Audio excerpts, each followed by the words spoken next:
Hello student, welcome to Bishop Academy online classes. Dear student, in this part of video, I am going to discuss some other part which helps to calculate new profit sharing ratio and gaining ratio. मैंने इससे पहले आपको दो case बता दिया था. यहाँ third case है, retiring partner share is taken bye one of the partners. जब रिटायरिंग पार्टनर्स जो रिटायर हो रहा है वो एग्जिस्टिंग पार्टनर्स में से कोई एक ही पार्टनर उसका सारा का सारा शेयर ले रहा है. जैसे आपका एडमिशन के केस में क्या हुआ था कि कोई एक पार्टनर ही सेक्रीफाइस करता था, तो उसके न्यू पार्टनर के द्वारा लाया गया गुडविल सारा का सारा कौन लेता था? वो ओल्ड पार्टनर लेता था जो पार्टनर सेक्रीफाइस किया है. When only one partner is sacrifice, ठीक है, तो only one partner sacrifice. तो वैसे ही यहाँ पर when only one partner is taken over all share of retiring partners, यानी कि रिटायरिंग पार्टनर का सारा शेयर कोई एक पार्टनर लेता. ठीक है, वो केस है. देखिए, अब जो चूंकि आपका सिलेबस चेंज हुई हो चुका है ना, तो सिलेबस जो आपका चेंज हुआ है उसमें यह है कि आपका दो टर्म में एग्जामिनेशन होगा. दो टर्म में एग्जामिनेशन में आपका फर्स्ट टर्म में आपका ऑब्जेक्टिव क्वेश्चन होगा जो 90 मिनट्स के होंगे. तो अब आपका और सेकंड टर्म आपका ऑब्जेक्टिव, मल्टीपल और थ्योरेटिकल दोनों मिक्स करके आएगा. इसमें क्या है कि आपका अब आपको अच्छे से पूरे बुक को पढ़ना पड़ेगा, मतलब अच्छे से कॉन्सेप्ट को क्लियर होना चाहिए, क्योंकि आपको अब सिर्फ टिक करना है, करेक्ट आंसर को टिक करना है. तो ऐसे में आपका अगर शार्प माइंड नहीं रहेगा तो आप उस क्वेश्चन का आंसर नहीं दे पाएंगे और इसी तरह के केसेस आएंगे. तो ऑब्जेक्टिव क्वेश्चन में आप इन चीज़ों को अच्छे तरीके से समझिए, तभी आप क्वेश्चन का आंसर दे पाएंगे. और अगर आप ये गूगल क्लासरूम में आपकी प्रेजेंटेशन नहीं होती है और आप एज यूजुअल जो नया सिलेबस है और वीडियो को आप केयरफुली नहीं देखते हैं, तो चूंकि इस बार भी आपका स्कूल से ही मार्क्स दिए जाने हैं, तो आपको मार्क्स नहीं मिलेंगे और आप क्या हो जाएंगे? फेल हो जाएंगे, रियली फेल हो जाएंगे. अगर आप सीरियसली और क्यूरियस नहीं होंगे तो जान लीजिए, क्योंकि अब सिस्टम आप देख ही रहे हैं क्या सिस्टम चल रहा है इस समय का. तो आप नहीं पढ़ेंगे, पढ़ते थे तो नहीं मार्क्स पाते थे, अब नहीं पढ़ेंगे और आपका प्रेजेंटेशन भी नहीं है गूगल क्लासरूम में, लाइव क्लास में कोई प्रेजेंटेशन नहीं, कोई होमवर्क शेड्यूल आप नहीं भेजते हैं, तो फिर आपका क्या मतलब, आपको कहाँ से मार्क्स दिए जाएंगे?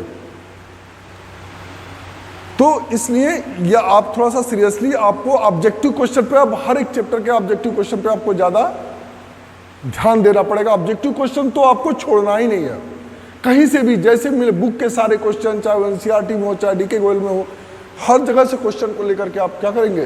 सॉल्व करेंगे. कोई प्रॉब्लम हो आप पूछ सकते हैं उसको. The retiring partner share is taken up by one of the remaining partners. In this case the retiring partner share is added to that partners existing shares. Only his her shares changes, the other partners continue to share of profit in the existing ratio. अब इससे related मतलब कि अब जब कोई एक ही partner एक ही जो कंटिन्यूइंग पार्टनर्स है उसमें से कोई एक ही पार्टनर जो रिटायरिंग पार्टनर का शेयर अकेले ले लेता है, यानी कि जब हम न्यू रेशियो कैलकुलेट करेंगे तो उसके ओल्ड रेशियो में हम इस रिटायरिंग पार्टनर का शेयर क्या कर देंगे? ऐड कर देंगे. ठीक है, किसी एक जो पार्टनर ले रहा है उसी पार्टनर के शेयर में, ओल्ड शेयर में ऐड करेंगे, तो आपका न्यू प्रॉफिट शेयरिंग रेशियो निकल जाएगा. जो अदर पार्टनर जो नहीं ले रहा है शेयर रिटायरिंग पार्टनर्स का, उसका सेम रहेगा, जैसा ओल्ड रहेगा वैसे न्यू रहेगा. ठीक है, यहाँ आप देखिए क्वेश्चन मैंने लिया हुआ है. Example, A B and C are share profits in the ratio of 5:4. B retires and his share is taken by C. अब ये केस है, तो अब सोचिए यहाँ पर ए, बी और सी दो पार्टनर हैं. दो पार्टनर, इनके बीच जो रेशियो है, तीन पार्टनर है, इनके बीच जो रेशियो है वो 5:4:2 का रेशियो है. अब कह रहा है इसमें से रिटायर कौन हो रहा है? तो सी कौन? बी रिटायर हो रहा है. ठीक है ना, तो यहाँ पे बी रिटायर हो रहा है, तो यहाँ पे बी का शेयर कितना है? बी का शेयर है आपका 549,211, 4/11 इसका शेयर है। ठीक है, बी रिटायर हो रहा है तो बी का शेयर कितना है? अब कह रहा है ये पूरा का पूरा 4/11 कौन ले रहा है? सी ले रहा है, यानी कि ये पूरा का पूरा कौन ले रहा है? सी ले रहा है। अगर हम इसका गेनिंग रेशियो नहीं कैलकुलेट करेंगे, क्यों? क्योंकि कोई एक ही पार्टनर ले रहा है। लेकिन अब जब न्यू रेशियो कैलकुलेट करेंगे तो यहां पर हम कैलकुलेट करेंगे as new share, as new share, तो इसका एज यूजुअल रहेगा 5/11। ठीक, लेकिन वही सीज न्यू शेयर निकालेंगे क्योंकि बी रिटायर हो गया, अब उसका नहीं कैलकुलेट करेंगे। अब सी न्यू शेयर अगर कैलकुलेट करेंगे तो सी न्यू शेयर क्या हो जाएगा? इसका सी का पहले से शेयर कितना है? 2/11। अब बी का, ये बी का भी शेयर ले लिया 4/11, तो ये प्लस क्या कर देंगे? 4/11, 4/11। अब इसका कितना हो गया? 6/11। यानी कि अब ए और सी के बीच रेशियो क्या हो गया? 5:6, यानी कि न्यू रेशियो क्या हो जाएगा? 5:6। ऐसे आप क्वेश्चन को क्या करेंगे? सॉल्व करेंगे। देखिए यहाँ पे सॉल्यूशन भी मैंने किया हुआ है। सी शेयर 2/11 प्लस 4/11 देखिए ऐड कर दिया गया 6/11। A share will be remain unchanged, क्यों? क्योंकि उसको गेन नहीं हो रहा है तो उसका 5/11 ही रहेगा। Thus the new ratio will be A and C will be 5 and 6। ठीक है, तो इस तरह से आप क्वेश्चन, ऐसे ही आपको ऑब्जेक्टिव क्वेश्चन में क्या करेगा? ऐसे ही पूछ देगा, ऐसे ही इतना क्वेश्चन रहेगा और इसी में आपको पूछ देगा यहां से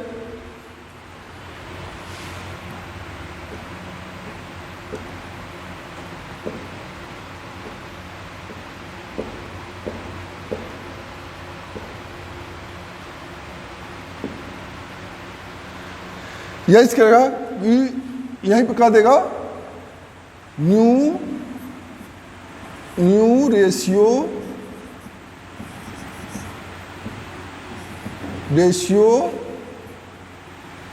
विल बी। ठीक है, अब इसी में ऑप्शन दे देगा आपका, यहां पर कह देगा कि 1:2, एक ऑप्शन दे देगा आपका।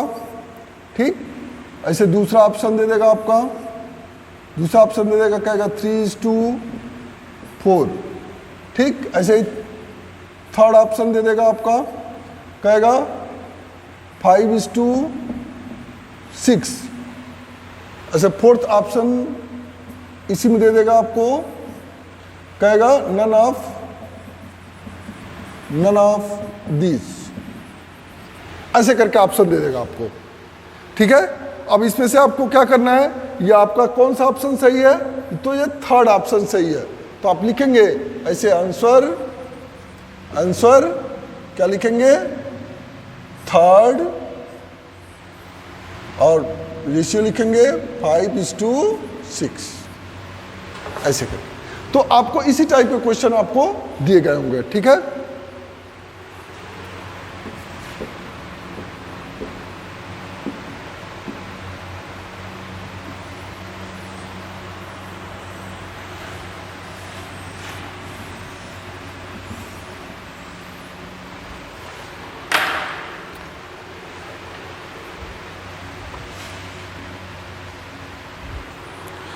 तो इस क्वेश्चन का कैसे आंसर देना है आपने देख लिया। अब आपको थोड़ा सा सेक्रीफाइसिंग रेशियो, गेनिंग रेशियो में आपको थोड़ा सा डिफरेंस मैं डिस्कस कर दूं मीनिंग के बेस पे। तो sacrificing ratio, proportion in which old partner sacrifices their shares in favor of new partner।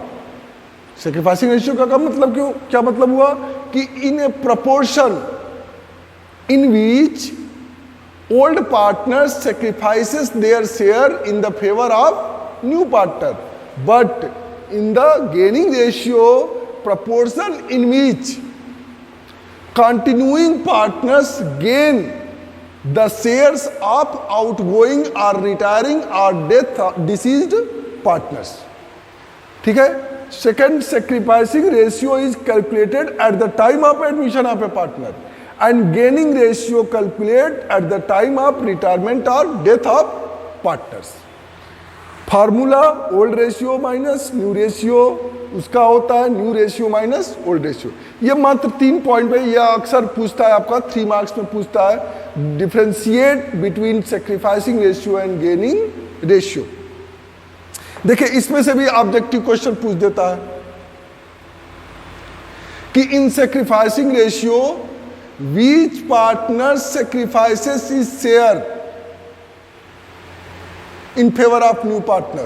तो उसमें देगा old partners, continuing partners, new partners, ठीक है, ऑल पार्टनर्स, ऐसे करके उसमें दे देगा। देखिए मैं इसके साथ ऑब्जेक्टिव क्वेश्चन भी डिस्कस कर रहा हूं। ऐसे ही गेनिंग रेशियो में आपको क्वेश्चन बना देगा, in gaining ratio which partners sacrifices which partners gain shares of retiring partners or outgoing partners or deceased partners।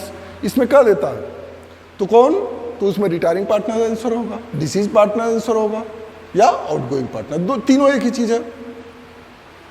Formula पूछ देगा, ये भी ऐसे अलग करके, किसी का देगा old ratio plus new ratio, किसी का देगा new ratio minus old ratio, ऐसे करके क्वेश्चन, मतलब अब ऑब्जेक्टिव कैसे बनता है आप तो जानते ही है, इस तरह से क्वेश्चन बना देगा। अब आता है नेक्स्ट आपका टॉपिक आता है ट्रीटमेंट ऑफ गुडविल। आप इससे पहले आपने change in profit sharing ratio में गुडविल का ट्रीटमेंट पढ़ा, एडमिशन ऑफ पार्टनर्स के केस में गुडविल का ट्रीटमेंट पढ़ा। अब आप रिटायरमेंट और डेथ ऑफ पार्टनर्स के केस में आप गुडविल का ट्रीटमेंट कैसे करेंगे। तो the retiring partner is entitled to his share, his or her share of goodwill at the time of retirement because the goodwill is the result of the efforts of all partners। क्योंकि retirement के समय में जो goodwill earn किया रहता है firm, वो सारे पार्टनर्स के इफोर्ट का रिजल्ट होता है, including the retiring partners one in the past, जो कि पहले रिटायरिंग जो पार्टनर रिटायर हो रहा है वो भी उसका भी इफोर्ट्स उसमें है। Hence, the retiring partners is compensated for his share of goodwill। तो रिटायरिंग पार्टनर्स को कंपनसेट करना पड़ेगा। रिटायरिंग पार्टनर जब वो रिटायर हो रहा है तो उस गुडविल में उसका शेयर देंगे आप, ठीक है। एज पर अकाउंटिंग स्टैंडर्ड 26 और आप अकाउंटिंग स्टैंडर्ड 26 के अकॉर्डिंग क्या है, goodwill is recorded in the books only when some consideration in money is paid for it। Therefore, goodwill is recorded in the books only when it is purchased and the goodwill account cannot be raised on its own। यानी कि इसमें purchased goodwill को हम record नहीं करते हैं, ठीक है ना। इसमें हम सिर्फ क्या करते हैं, जो गुडविल वैल्यूड रहता है eight the time of retiring partners, उसी में उसका शेयर देते हैं। दूसरे लैंग्वेज में इसको आप कह सकते हैं, the retiring partner is entitled to his or her share of goodwill at the time of retirement because the goodwill is the result of the efforts of all partners including the retiring one in the past. The retiring partner is compensated for his share of goodwill, ठीक है। तो अब इससे related जो general entry आप कैसे पास करेंगे, क्या उससे रिलेटेड क्वेश्चन हो सकते हैं। तो अब इसमें से आपका ऑब्जेक्टिव क्वेश्चन बनेगा। ऑब्जेक्टिव क्वेश्चन कैसे बनेगा कि at the time of goodwill is related to accounting standard, option दे देगा accounting standard 38, accounting standard 42, accounting standard 26, ऐसे करके इस पर क्वेश्चन बन सकता है, ठीक है। कि at the time of retirement of partners which partners is will be compensate by goodwill, तो आउटगोइंग पार्टनर या रिटायरिंग पार्टनर कंपनसेट होगा, ठीक है ना। तो इस तरह के क्वेश्चन आपके बनेंगे। Thank you, have a nice day.